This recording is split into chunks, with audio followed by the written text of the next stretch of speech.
깊이 있는 분석과 새로운 시각이 함께합니다. 네, 한 번에 이해하는 경제 토크쇼 경제 현장 오늘 시작합니다.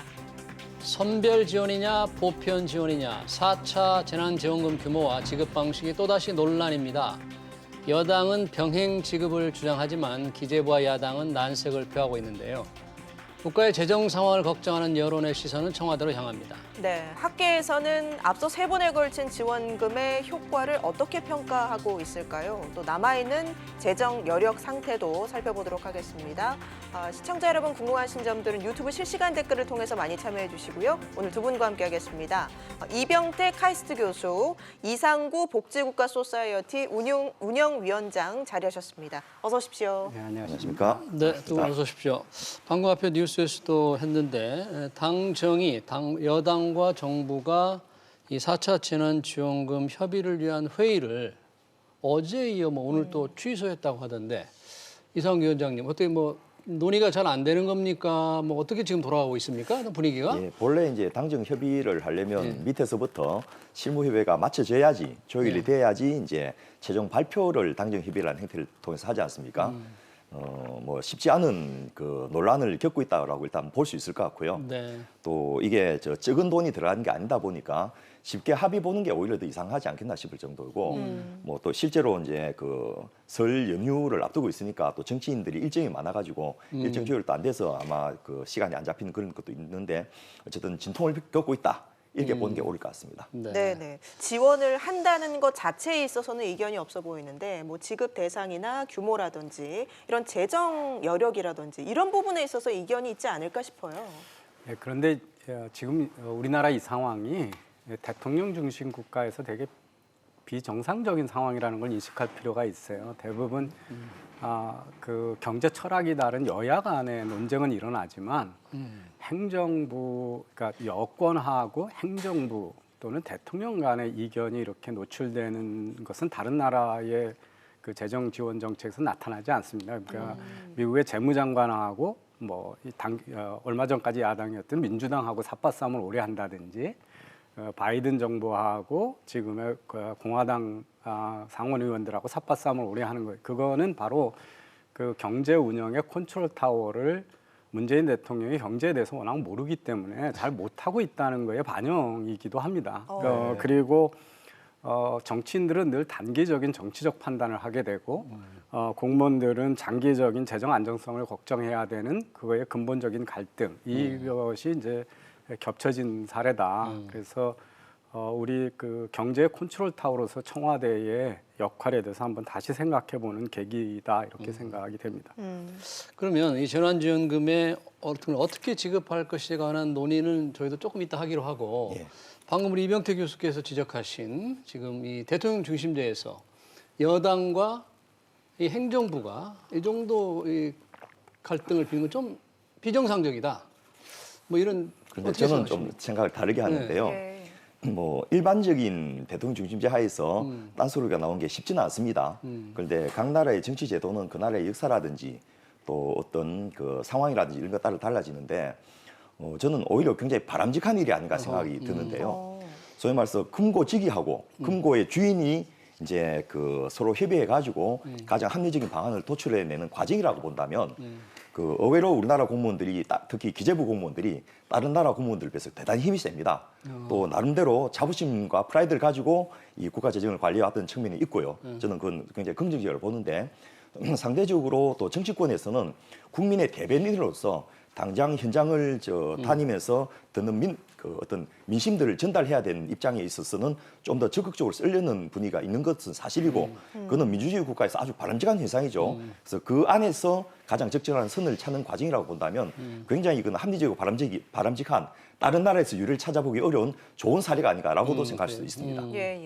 저는 좀 또 하나 궁금한 게 교수님, 이 문재인 대통령도 보편과 선별 동시에 하는 거를 찬성하는 투에 동시에 필요하다는 투로 말씀을 하셨잖아요. 대통령도 그랬는데. 그러니까 아까도 제가 말씀드렸듯이 대통령의 경제 철학이 분명해서 시그널이 분명하면 여권에서 이견이 나오지 않는데 대통령도 일종의 이 정부 재정을 책임지고 있는 기재부 입장하고 정치적 인기 영합 사이에 이 에드벌런을 우선 띄워놓고 어떻게 되는지 보는 이 혼합된 시그널을 지금 주기 때문에 이런 사태가 벌어지고 있다 이렇게 보여집니다. 예.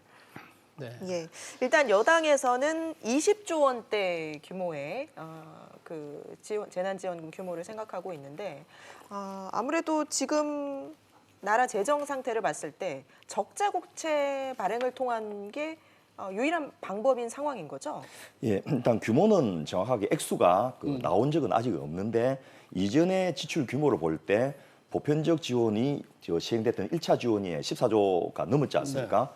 그리고 선별적 지원을 했던 2차, 3차가 각각 7조 8천억 또 9조 3천억이 정도 됐으니까 두 개 합치면 한 20조 정도는 돼야 되지 않겠나라는 게 이제 대략적인 의견인데 공식적으로 수치가 발표된 적은 없고요. 그런데 실제로 우리가 지난해에도 뭐 엄청나게 사실은 좀 추경을 역사상 가장 많이 한 해로 네. 기록이 될 정도인데 네 번째나 추경 편성을 했죠. 네 번씩이나. 세계 잉여라든지 재정 여력이라든지 이런 걸 볼 때 지금 더 이상 방도가 없이 이제 있는 것을 쫄아서 쓰는 것은 한계가 있으니까 빚을 내야 되는 그런 상황인 거고 빚을 그럼 얼마만큼 어떻게 내느냐를 가지고 논의 중인 것으로 알고 있고 그래서 이제 기재부는 좀 적게 내자. 그리고 당에서는 지금 써야지 효과가 나타난다. 그래서 적정한 규모로 가야 된다. 이렇게 해서 금액도 조율하고 방법도 조율하고 있는 것으로 알고 있습니다. 그러면 위원장님, 저희가 이제 논의를 좀 더 구체화하기 앞서서 이낙연 민주당 대표가 보편 피해를 입은 중소상공인들에게 집중적으로 지원을 하면서 예. 전 국민에게도 보편적으로 지급하자, 선별 보편 동시에 지급하자. 예. 찬성하십니까? 예, 저는 금액을 어느 정도 할 것인지는 뭐 당정 협의를 통해서 정해야 되지만은 지급 방식에 있어서는 두 개를 쓰는 것이 지금 굉장히 필요하다는 왜 생각인데요. 그렇게 생각하십니까? 일단 효율성이나 효과성에 있어서는 선별 지원이 사실은 맞습니다. 가장 어려운 분들에게 손해본 만큼을 메꿔주는 그런 행태로 해야지 그분들의 어떤 경제 활동에 참여하는 기여라든지 이런 측면을 볼 때 효과성이 높은 건 맞는데 네. 또 재난지원금이 가지는 경제적 효과도 있지만은 복지적 효과나 방역적인 효과도 있다는 거죠.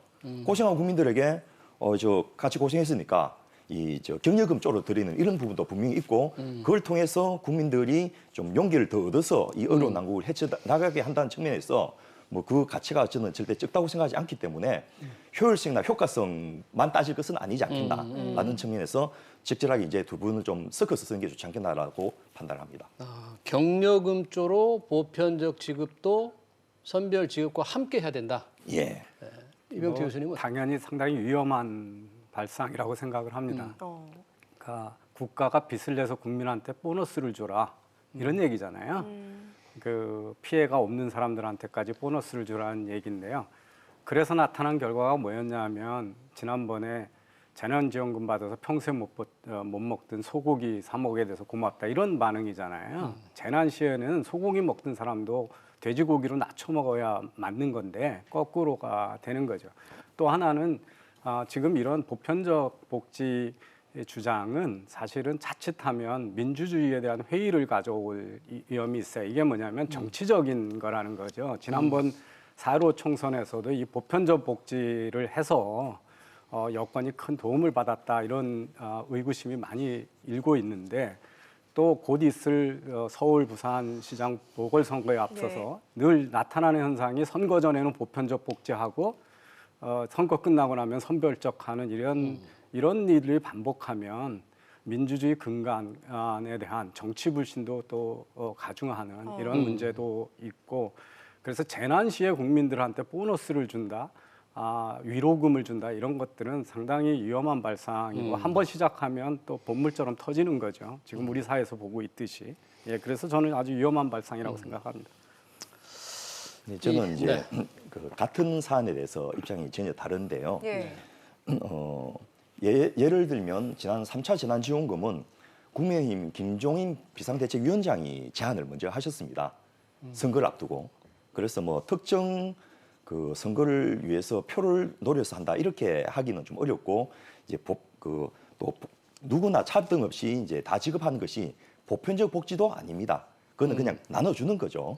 예, 그런 의미에서 차별 없이 균등 금액을 나눠주는 거하고 보편적 복지를 좀 혼동하면 안 된다고 생각하고요. 선거를 앞두고 그렇게 하는 측면이 그럼 나쁜 거냐는 거죠. 선거에서 국민이 유일하게 자기 뜻을 표현할 수 있는 갑이 되는 시간인데 이럴 때로 좀 큰 소리를 치가면서 나 고생하고 있으니까 또 특히 우리 사회에 지금 이 코로나 때문에 이득 보는 집단이 많지 않습니까? 특정 그 10대 기업 같은 경우에 영업이익이 평상시에 3% 5%인데 작년에 20% 늘어났습니다. 영업이익률이. 그렇습니다. 그런데 또 다른 취약계층 같은 경우에 특히 자영업도 심각한데 122만 개나 일자리가 줄었다고 나옵니다. 그런 분들에게 그렇다고 뭐 세금을 더 갑자기 매길 수도 없는 거고 저는 이런 의미에서 좀 화합한다는 측면에서 그 경력금이 나쁜 거냐? 그리고 이것이 무슨 국민이 꺼지가 아닌데 그거 좀 준다고 해서 뭐 그것 때문에 그 특정 정당을 찍고 이렇게 보시기에는 우리 국민들 너무 좀 낮춰보는 게 아닌가 싶고요. 이런 어려울 때 같이 고통을 나누자. 그 콩 한 조각도 나눠 먹는 그런 심정으로 이 나누다는 의미에서 국민이 낸 세금으로 또 안 되면 빚을 지고라도 이 같이 그 쉐어하는 그런 것은 굉장히 좋은 사례를 좀 만들고 국민 화합이라는 측면에서도 의미가 있지 않겠나 싶습니다. 그 망하는 집안의 특징이 빚잔치 하는 거예요. 빚내서 잔치 벌이면 그 다음에 더 망하는 거죠. 그래서 지금 금방 말씀하셨는데 코로나에서 이익 보는 또는 뭐 호황을 맞은 업종도 많은데 모든 사람한테 나눠준다. 그건 앞뒤 말이 지금 논리적이지 않은 거죠. 그래서 국가나 가게나 그 무책임한 그 경제 운영의 대표적인 게 빚잔치입니다. 예. 그 빚잔치 하자는 말씀이세요. 그 씨암탉 잡아먹고 내일 걱정하지 말고 오늘 풀어서 쓰자.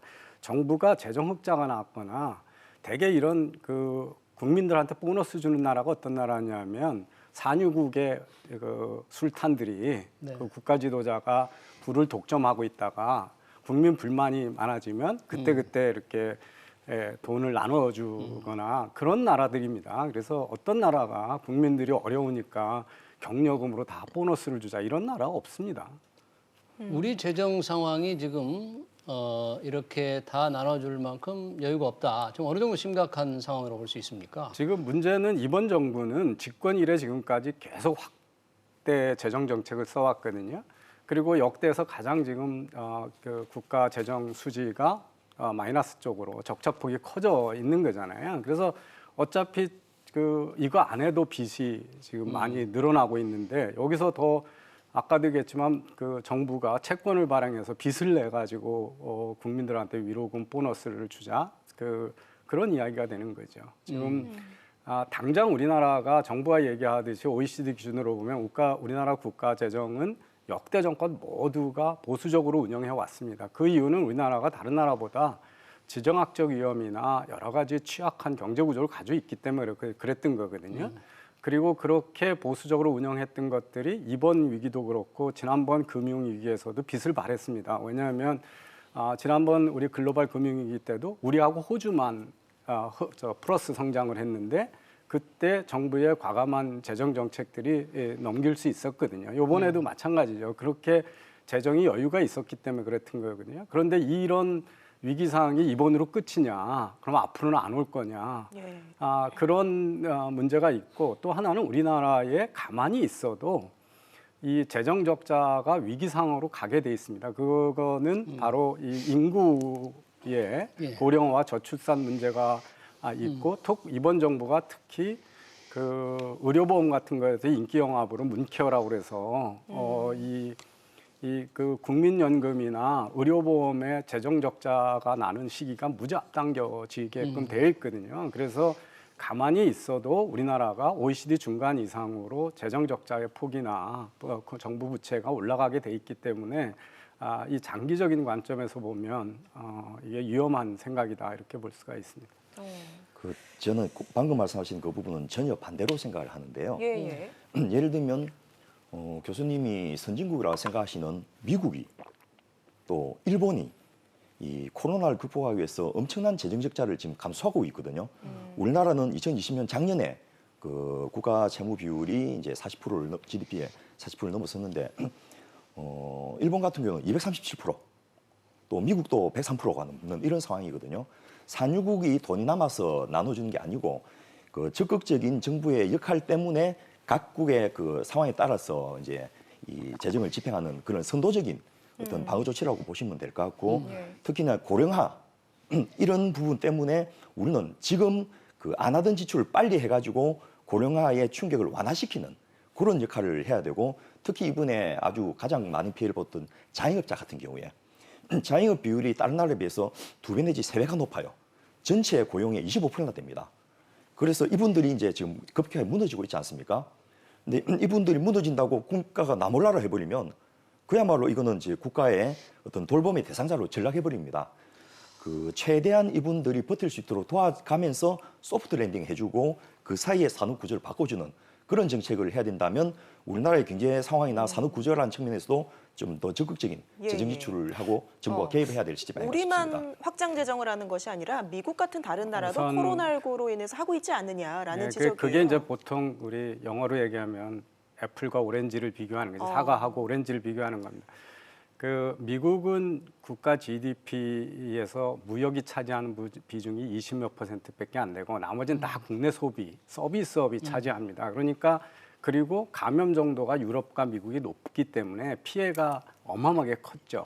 그리고 미국은 우리 같지 않고 노동시장의 유연성 때문에 해고가 어마어마하게 즉시 일어나는 나라입니다. 그래서 피해가 크니까 구제 비용도 많이 나오게 있는 거죠.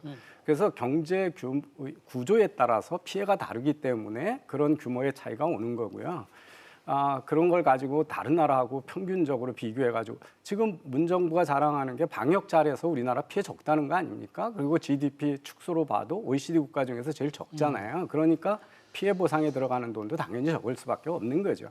그리고 지금 말씀하시는 것 중에 이 소상공인들이나 영세업자들에 대한 지원을 누가 반대하는 거 아닙니다. 그거하고 보편적으로 모든 사람한테 나눠주는 거하고는 다른 얘기거든요. 그래서 지금 지원의 필요성, 그 피해가 발생한 쪽에 온 국민한테 70만 원, 100만 원 가구당 나눠줘 봐야 그거는 그 재난 구호적 성격은 거의 없습니다. 지금 우리 강원래 씨가 하소연했던 게 이태원에다가 술집 가게 열었는데 1년에 21일 열었다는 거거든요. 그럼 임대료 다 내고 21일밖에 영업 못한 사람한테 그 가게에다가 100만 원, 200만 원 준다고 해서 그 문제가 해결되는 게 아니잖아요. 또 저나 여기 계신 분들처럼 거의 피해가 없는 계층 또는 거꾸로 더 이익을 본 계층한테 70만 원 준다고 해서 무슨 경제 효과가 있겠어요? 그 돈을 피해가 난 사람들한테 제대로 재난구호가 되도록 그 가게가 파산을 하거나 사업이 파산하거나 실업이 발생한 사람들한테 생활 유지할 수 있게 지금의 실업보다 실업수당보다 더 많은 재난이 지속되는 한 높게 해주고 이런 제대로 재난 지원적으로 줘야 경제 구조의 문제를 해결하는 거고 재난이 지원이 되는 거지. 그런 의미에서 온 국민한테 나눠주자는 거는 그 정치적인 이유 외에는 아무것도 없고 지금 말씀하신 것 중에 지금 그 돈이 이 돈을 준다고 해서 미래에 무슨 고령화 문제를 해결하고 거기에 완화하는 효과가 있냐? 전혀 없습니다. 그게 어떻게 지금 한 집에 몇십만 원 준다고 해서 고령화 문제가 해결이 되고 미래 재정 적자가 해결되겠습니까? 그거는 저는 논리적으로 전혀 타당한 얘기라고 보여지지 않습니다. 그러니까 논쟁의 초점은 이 피해를 입은 소상공인들을 두텁게 지원한 선별 지원은 다 공감을 하고 필요성을 인정을 하는데 동시에 전 국민에게 지원을 해야 되느냐는 보편 지급의 필요성이잖아요. 예. 그런 부분에 대해서 그러면 안 된다. 근데 위원장의 저는 필요가 그게 있다는데 그 효과는 어떻게 봐야 됩니까? 예. 그러면 1차 때 작년에 1차 때 전 국민의 재난지원금을 지급했지 않습니까? 예. 그 효과가 어떻게 나타났을까? 여러 가지 이제 연구 결과들이 많이 있는데 예. 그 효과에 대한 분석도 대단히 다양합니다. 서로 다르죠, 너무나. 그렇습니다. 그런데 그 효과에 대한 분석은 어떤 관점에서 보느냐에 따라 다르기 때문에 또 심지어는 지금 그 일시적으로 지급한 재난지원금을 가지고 그 한두 달 뒤에 평가하는 게 옳으냐, 그 어떤 경제적 파급 효과를 하려면 2, 3년 뒤에까지 봐야 된다 이런 주장도 있고요. 특히 이제 그 여기는 지금 화면은 안 나오지만은 조세연구원 같은 데서 한 연구는 그 분모를 좀 다르게 해가지고 학자들한테 많은 비난을 받았던 그런 연구도 있거든요. 그러니까 재난지원금하고 상관없는 시기 걸 조사해가지고 효과 없었다 이렇게 이야기하는 그런 부분도 있었고 또 여기 그래서 상당히 그 반발했잖아요. 그런 비판에 대해서 좀 비판이 합리적이지 않다고 예. 조세연구원에서 반발을 했잖아요. 그리고 또 김광혁 그 예. 교수님 쪽에서 한 거는 고용 창출 효과가 없었다 하는데 재난지원금은 고용 창출하려고 주는 돈은 아니거든요. 그러니까 그거를 전혀 그 연목고라 하죠. 엉뚱한 지표로 평가를 하니까 효과 없다 나오는 건데 또 가장 높게 나왔던 노동연구원이나 또 경기연구원 같은 경우에는 투입 대비 뭐 1.88배 이렇게 굉장히 그 소비 진작 효과가 높았다 이렇게도 나옵니다. 근데 어쨌든 1.8배까지 나온 연구는 상당히 의아하더라고요. 예, 그런데 네, 그렇게 그것도 나올 수가 이제 있는지. 연구 자체의 한계성이 좀 많아서 예를 들면 그만으로 소비 진작 효과가 나타나는 것인지 아니면 그때 그 세금 감면이라든지 여러 가지 정부의 정책이 복합돼서 나온 것인지에 대해서 디스크리미네이션을 하죠. 명백한 분석이 안 돼서 그렇게 나왔다라는 반대 의견도 있습니다만 어쨌든 전체적으로 돈을 쓰면 그만큼 이제 소비가 진작되는 효과가 있습니다. 그리고 그 우리 교수님 말씀하신 대로 돈 있는 사람은 이 재난지원금을 주면 자기가 평상시에 써야 될 돈을 안 쓰고 그 돈을 먼저 쓰기 때문에 그렇게 큰 효과가 없다라는 주장도 있습니다. 그럼에도 불구하고 저희는 이게 무슨 단기적인 그 돈을 넣고 그게 얼마나 효과가 있느냐 이런 것을 보는 것이 아니고 국민 화합이라든지 또 위기 극복이라든지 이런 측면에서는 같이 마음을 모은 점에서 굉장히 의미가 있다고 생각하고요. 고령화 대비해가지고 또 산업구조 조정에 대비해가지고 이 돈을 쓰는 것은 아니다라고 이야기하시는데 물론 직접적인 그런 목적으로 쓰는 그 정책 자금은 아닙니다만은 어쨌든 자영업자가 좀 더 천천히 자기 일을 놓고 다른 일로 올라갈 수 있는 여유를 좀 한두 달라도 벌어준다는 의미.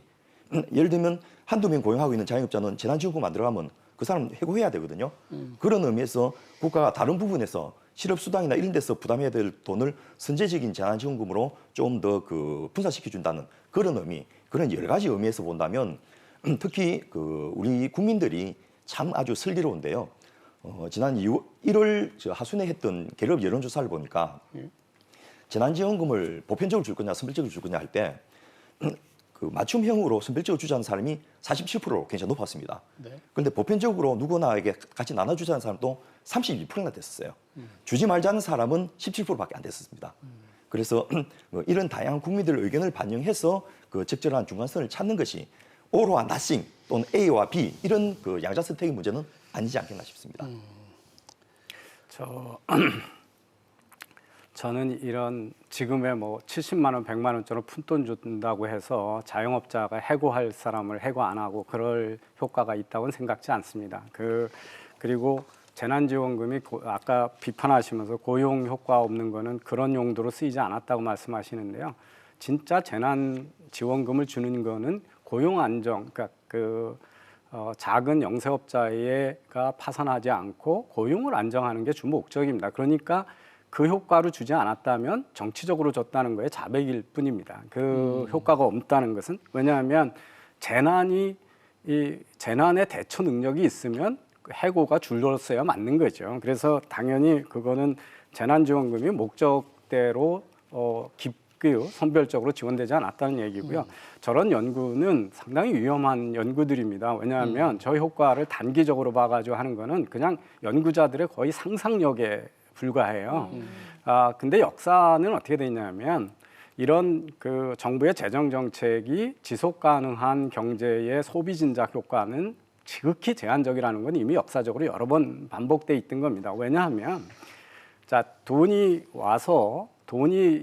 있어서 지금 사람들이 그것도 석 달 안에 써야 되는 시간을 제한해 놓고 쓰는 거잖아요. 반드시 써야 되면 그것 때문에 안 살 거를 미리 내구재를 땡겨서 사면 그 다음 달에는 안 사게 되는 거죠. 다음 기회에는 덜 사게 되죠. 그래서 글로벌 금융위기 때도 오바마 정부에서 자동차 같은 거 빨리 바꾸기 위해서 줬는데 보면 그 해는 자동차가 많이 팔리는데 그 다음에 가면 쭉 떨어져서 그리고 미국의 허치슨 연구소라는 데서 이 정부의 재정 정책의 경제 발전이나 효과에 대한 것을 지속적으로 이렇게 모니터링하고 있는데 보면 미국도 2020년 상반기에는 효과가 나다가 하반기에 가면 마이너스로 나옵니다. 왜냐하면 돈이 생기니까 소비를 당겨서 한 거거든요. 그래서 그런 것 때문에 장기적인 관점에서 봐야 되고 과연 쓸 건데 이 돈이 먼저 3개월 후에 없어지는 돈이니까 먼저 이거로 쓸 거냐 안 쓸 건데도 돈이 생겨서 쓴 거냐에 따져야 되는 문제이기 때문에 어렵습니다. 이 역할은 어려운데 그런 엄밀한 연구가 이루어지지 않고 저 연구 중에 상당 부분은 뭐 이재명 지사의 재난지원금을 옹호하기 위해서 또는 정부의 이런 정책을 옹호하기 위해서 정치적으로 거의 편집되다 된 연구들이 많기 때문에 예. 저런 이야기들은 만약에 정부의 재정 정책으로 소비를 진작할 수 있다면 왜 일본의 저소비 때문에 오는 잃어버린 30년이라든지 이런 경제 문제 미국이나 한국이나 지금 계속 저성장으로 가고 있는데 저성장 문제를 만약에 정부의 확장 재정으로 계속 부추길 수 있다면 왜 해결을 못 하겠어요? 그래서 이거는 경제 이론에도 이 효과는 아주 제한적이라는 게 나와 있는 겁니다. 그래서 그걸 자꾸 부정을 하고 이 정치적인 결론들에 너무 큰 비중을 두고 해석할 필요는 없다 이런 말씀을 드리겠습니다. 저는 좀 놀라운 게 네. 이 나름대로 국제기관에 계신 분들이라든지 또 유수의 대학에 계신 교수님들의 연구를 정치적으로 편집했다라고 하시니까 제가 좀 몸둘 바를 모르겠는데요.